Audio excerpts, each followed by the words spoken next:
ఎప్పుడైతే మనం దేవుని దగ్గరికి వెళతామో దేవుడు మన దగ్గరికి వస్తాడు. హల్లెలూయా, హల్లెలూయా. మన విశ్వాస జీవితంలో మనం దేవునిని వెంబడించే వారిగా ఉండాలి, దేవుని సన్నిధికి వెళ్ళే వారిగా ఉండాలి, దేవునిని ఆరాధించే వారిగా ఉండాలి, దేవునికి దూరంగా ఉండకూడదు. కొన్ని సంవత్సరాల పాటు దేవునికి దూరంగా జీవించిన సందర్భాలు ఉన్నాయి, కొన్ని సంవత్సరాల పాటు దేవునిని నిర్లక్ష్యం చేసిన సందర్భాలు ఉన్నాయి, కొన్ని సంవత్సరాల పాటు సన్నిధికి వస్తూనే దేవునికి తగినట్లుగా జీవించనటువంటి బ్రతుకులు మన జీవితాల్లో ఉన్నాయి. దేవుని యొద్దకు రండి అనంటే దేవుని యొద్దకు ఎలా వస్తున్నాము? స్వార్థంతో వస్తున్నామా? మేలుల కోసం వస్తున్నామా? ఆయనని మహిమపరచాలని వస్తున్నామా? బైబిల్ చెప్తున్న మాట ఏంటంటే దేవుని యొద్దకు రండి, అప్పుడు ఆయన యొద్దకు వస్తాడు. అంటే మనం దేవుని దగ్గరికి రాకపోతే దేవుడు ఎన్నటికీ మన జీవితాలలో రానిరాదు. ఆయనకి వేరుగా ఉండి మనం ఏమి చేయలేము. ఆయన లేకుండా మన జీవితాలలో అర్థం లేదు, ఆయన లేకుండా మన జీవితానికి విలువ లేదు. ఆయనకు దూరంగా జీవించి మనం ఏమీ చేయలేము. అందుకనే దేవుని వాగ్దానాలు నెరవేరాలంటే ఎక్కువ శాతం షరతులు ఉంటాయి. ఏమిటి ఆ షరత్ అంటే, నువ్వు దేవుని దగ్గరికి రావాలి, నువ్వు దేవుని దగ్గరికి వస్తే ఆయన నీ దగ్గరికి వస్తాడు. హల్లెలూయా. చూడండి, జకర్యా గ్రంథము 1వ అధ్యాయము 3వ వచనం చదువు. కాబట్టి నీవు వారితో ఇట్లను, సైన్యములకు అధిపతియగు యెహోవా సెలవిచ్చినదేమనగా, మీరు నా తట్టు తిరిగిన ఎడల నేను మీ తట్టు తిరుగుదునని సైన్యములకు అధిపతియగు యెహోవా సెలవిచ్చుచున్నాడు. ఇదే సైన్యములకు అధిపతియగు యెహోవా. ఏంటంట? మీరు నా తట్టు తిరిగిన ఎడల నేను మీ తట్టు తిరుగుదును. దేవునికి స్తోత్రం చెప్తామా? హల్లెలూయా.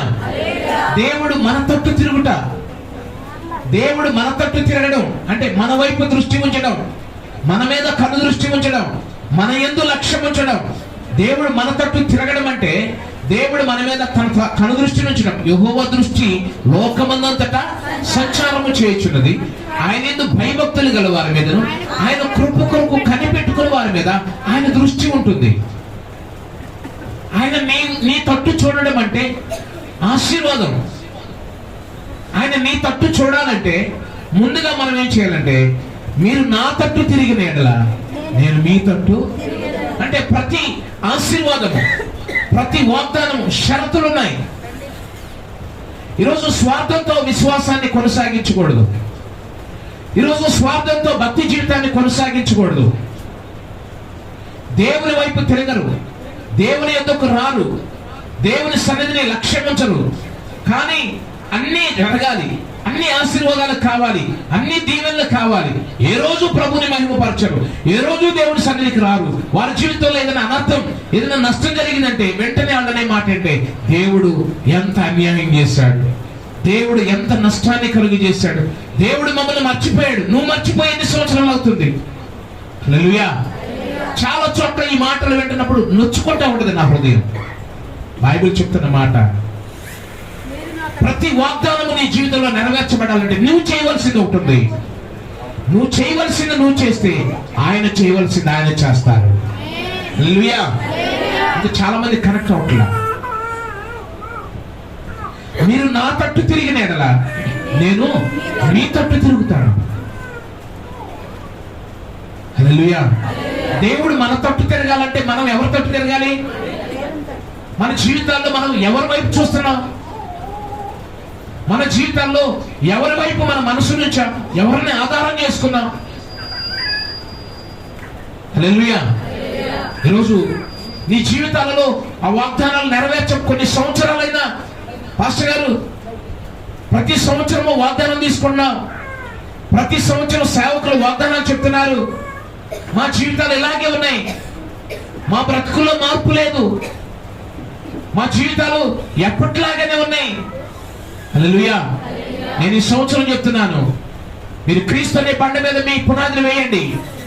నా మాటలు విని వాటి చొప్పున చేయి ప్రతివాడు బండ మీద తన ఇల్లును కట్టుకున్న వాడిని పోలి ఉంటుంది. చప్పట్లు కొడుతూ దేవుని నామాన్ని మహిమపరచును. హల్లెలూయా.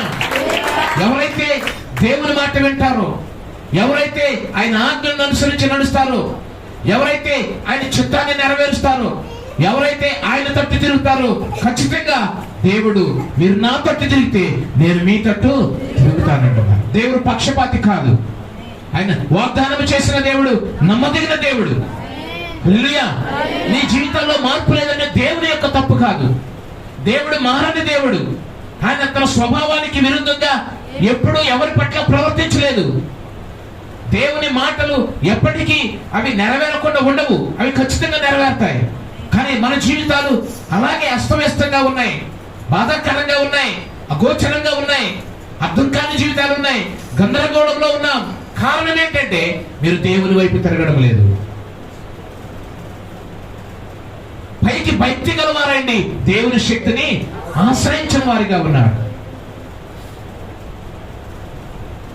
సన్నిధికి ఎందుకు వస్తున్నామంటే దేవుని మహిమపరచడానికి. హల్లెలూయా, హల్లెలూయా.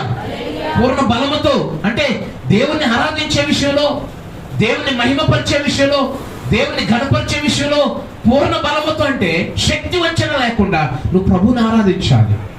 హల్లెలూయా. చాలా మంది ఇళ్లలో గంటల సేపు పొయ్యి దగ్గర నిలబడి వంటలు చేస్తారు. చేస్తారా చేయరా? గంటల సేపు డోక్రా మీటింగ్ దగ్గర నిలబడతారు. గంటల సేపు రేషన్ కోసం లైన్లో నిలబడతారు. కానీ ప్రభు సన్నిధిలో ఆ బలాన్ని, ఆ శక్తిని, ఆ సామర్థ్యాన్ని నిలబడలేదు. హల్లెలూయా. అంటే నీ మనసు ఎలా ఉందంటే, నీ మనసు ఎలా ఉందంటే దేవుని మీద లేదు. దేవునికి స్తోత్రం చెప్దామా? ప్రభు సన్నిధిలో మనం ఎలా ఉండాలంటే దేవుడిని మహిమపరిచే వారిగా ఉండాలి.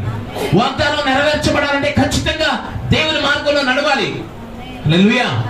దగ్గరికి స్తోత్రం చెప్దాం. హల్లెలూయా. నా అంత డ్యామేజ్ అయిన వాళ్ళు ఎవరు లేరు. నా కాలు హిప్ జాయింట్ డిస్లొకేషన్, ఎస్టాబ్లో ఫ్రాక్చర్ అంటారు. కానీ నేను ప్రార్థనలో కింద కూర్చోడానికి ఇష్టపడతాను. ఎందుకో తెలుసా? నాకు దేవుడు ఈ కృపనిచ్చాడు, కూర్చోగలిగే సామర్థ్యాన్ని ఇచ్చాడు. నేను కూర్చోగలను కాబట్టి నేను కూర్చుంటాను. నేను కూర్చోలేని పరిస్థితి వస్తే వేరే విషయం. కానీ దేవుడు నాకు ఆ కృపనిచ్చాడు, నాకు ఆరోగ్యాన్ని ఇచ్చాడు, నాకు ఆ సామర్థ్యాన్ని ఇచ్చాడు. కానీ కొన్నిసార్లు కొన్ని గంటల తరబడి కూర్చుని లేచిన తర్వాత నొప్పులుగా ఉంటాయి. కానీ కొన్ని గంటలే ఉంటాయి, ఒక్కరోజే ఉంటుంది. రెండో రోజు మళ్ళా యాక్టివ్గా నేను తయారవుతాను. హల్లెలూయా. దేవుడు నాకు కృపనిచ్చాడు. దేవుని సన్నిధిలో మనం ఎలాగా ఆరాధించాలంటే పూర్ణ బలముతో, పూర్ణ శక్తితో, పూర్ణ ఆత్మతో మనం దేవుని స్తుతించాలి, మహిమపరచాలి. హల్లెలూయా. మీరు నా తట్టు తిరిగినలా నేను మీ తట్టు తిరుగుతాను. ఈరోజు నువ్వు ఎవరి తట్టు తిరుగుతున్నావు? నీ దృష్టి ఎవరి మీద ఉంది? నీ మనస్సు ఎవరి మీద ఉంది? ఎవరి మనస్సు నీ మీద ఆనుకొనునో వారిని పూర్ణ శాంతి గలవారిగా చేస్తానంటున్నారు. హల్లెలూయా. మీరు నా ఎద్దుకు రండి, మీరు దేవుని ఎద్దుకు రండి, అప్పుడు ఆయన మీ ఎద్దుకు వస్తాడు. దేవుడు మీ దగ్గరకు రావడం అంటే ఇది సాధారణమైన విషయం కాదు, అసాధారణమైన విషయం. దేవుడు మీ దగ్గరకు రావడం అంటే ఇది మామూలు జీవితం కాదు. హల్లెలూయా, హల్లెలూయా. మరియా మార్తల ఇంటికి యేసు ప్రభు వారు వచ్చారు. ఆ ఇంట్లో ఏం జరిగింది? ఏమో మాకేం తెలుసు పాస్టర్ గారు. ఏం జరిగింది? మరియా మార్తల ఇంటికి యేసు ప్రభు వారు వస్తే అమ్మా ఏం జరిగింది? పాస్టర్ గారు దయచేసి ఎట్లాంటి ప్రశ్నలు అడగబాకండి. లాజర్ మరియమ్మ కాలంలో మేము లేము, దయచేసి మమ్మల్ని ఇబ్బంది పెట్టొద్దు అన్నట్టు. మరియా మార్తల కాలంలో ఏం జరిగింది? చనిపోయిన లాజర్ తిరిగి బ్రతికడలేదా? మీరు ఎప్పుడు వినలేదా? ఎవరైనా కొత్త పాస్టర్ గారు వస్తే అనుకుంటాడు, ఓ ఈ పాస్టర్ గారు ఒక డబ్బులు ఏం వాక్యం చెప్పడేమో. హల్లెలూయా. ఆ ఇంట్లో అద్భుతం జరగడానికి కారణం ఏంటి చెప్పండి? వాళ్ళు యేసుని చేర్చుకున్నారండి. మీరు ఆయన దగ్గరికి వెళ్తే ఆయన మీ దగ్గరికి వస్తాడు. హల్లెలూయా. ఆయన మీ దగ్గర ఉంటే ఏం జరుగుతుంది? ఆయన మీ దగ్గర ఉంటే ఏం జరుగుతుంది? అద్భుతాలే. దేవునికి స్తోత్రం కలుగునుగా. మరి మీ జీవితంలో అద్భుతాలు జరగట్లేదంటే మీరు ఎక్కడికి వెళ్తున్నారు చెప్పండి? ప్రభు సన్నిధికి రావట్లేదు. ఆయన వెతకడం లేదు. మీరు ఆయన వైపు తిరిగితే ఆయన మీ వైపు తిరుగుతాడు. దేవునికి స్తోత్రం కలుగునుగా.